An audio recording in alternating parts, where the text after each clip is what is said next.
working? Good enough? Yeah. Okay, awesome. So, thanks Peter for having me. He said there's a lot of people here today in comparison to past lunches, so my only request is that you don't judge them all based on me. Just come back next time, give them another shot. So, as I said, I'm with Siemens. I've been with Siemens about 9 years, from Utah, graduated from the University of Utah. And most of my background is, so I'm a mechanical engineer by education. Most of my background has been inside the building envelope. So I'm much more educated on a smart building than a smart city, but it's something that I'm passionate about, I love learning about. And so what I'm presenting today is really just kind of Siemens' vision for what a smart city is. Feel free to stop me at any point if there's something that catches your interest that you'd like to know more about, and hopefully I know more about it. If not, I can probably connect you to somebody that does. So really quick intro. That was the intro for me. Is this thing gonna? There we go. So Siemens Global Corporation. So we're doing a lot of work in smart cities, both here in the U.S. as well as around the world. It's about an $80 billion company with 350,000 employees worldwide.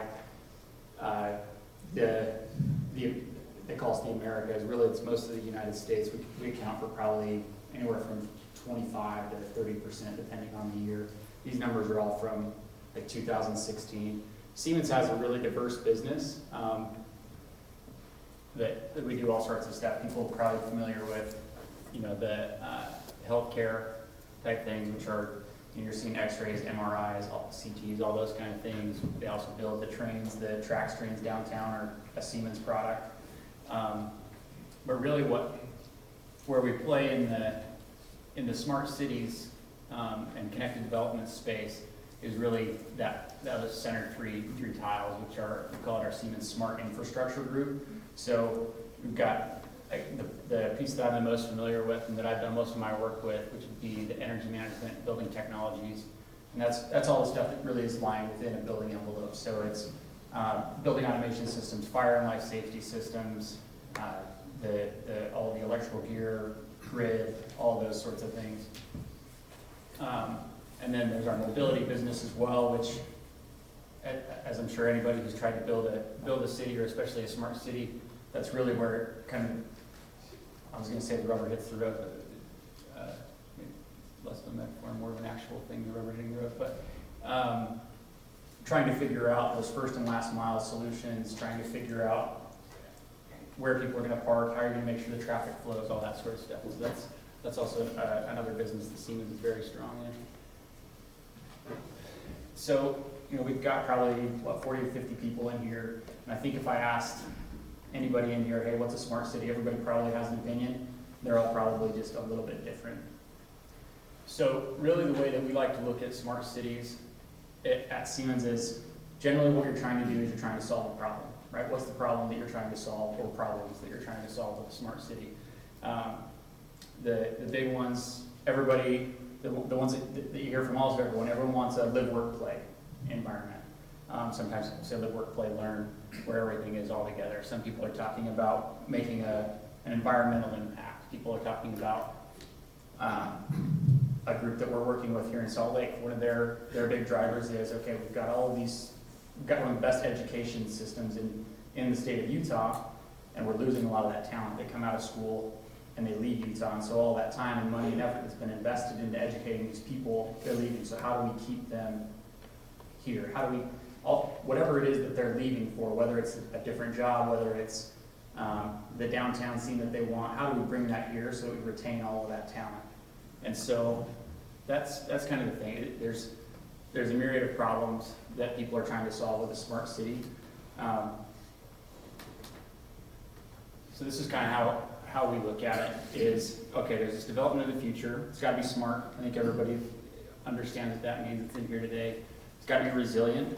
And so whether that's from an infrastructure standpoint, you're not going to have downtime of systems, and then it's got to be sustainable. And then we break those down into a couple of different systems. So there's infrastructure. I know there's a lot of people from cities, from chambers of commerce, and this is probably the stuff that keeps you up at night. As cities expand, as there are more people in any geographic area.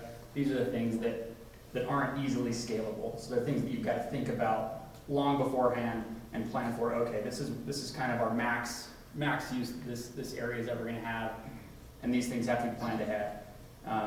It's going to be pretty difficult to put more water, sewer, all that sort of stuff when a development's already built out. The next layer, these are things that are maybe a little bit easier replaceable, that maybe don't have the same life, and this is the actual buildings that are on there and the systems that are within those buildings. Data analytics. When I talk about data analytics, so you build a smart development, you build a smart building, whatever it is. How do you keep it smart? Because I think that's probably something that anybody who's been in the industry, in the building industry, runs into. It's like you build something that's state of the art when you build it, and it's state of the art when you design it. By the time you finish building it, it's no longer state of the art. And how do you keep it running efficiently, and how do you keep it up to date? And that really drives that last bullet point, or that top column, the edge devices. So these are all of your IoT devices. These are all of your, whether it's sensors, whether it's displays, all those sort of things. And so that's kind of how we like to break it out, to kind of thinking in different layers of how the development's going to come together. Another one, this is kind of so that you're thinking about everything that's going into the development. So smart services.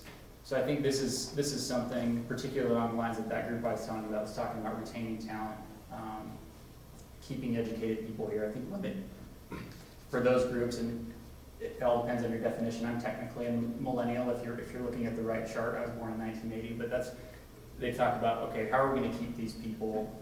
How do we want these people to keep these people here? That's how they want to interact with their surroundings. And so a lot of this is just coming up with a plan, an app, a website, being able to monitor, see what's going on, whether you've got an app for the development that's telling you events that are going to happen there. Connected healthcare, whether that's remote healthcare, whether that's on-site healthcare, is a big thing. Because the other thing is that a trend that's happened around the country, they build these smart cities thinking, oh, we're going to do this to attract millennials, right? And what they're seeing as a pretty significant trend is it's also attracting empty nesters, baby boomers. It turns out they want a lot of the same services, a lot of the same connectivity that the millennials do, and so it's hitting different demographics. And obviously for that demographic, connected healthcare, having access to those things within their community is a much bigger piece. And then smart mobility. I talked a little bit about it, but it depends on where you're building, right? So one of the slides I have on here is it's Sterling Ranch, and it was a 6,400 acre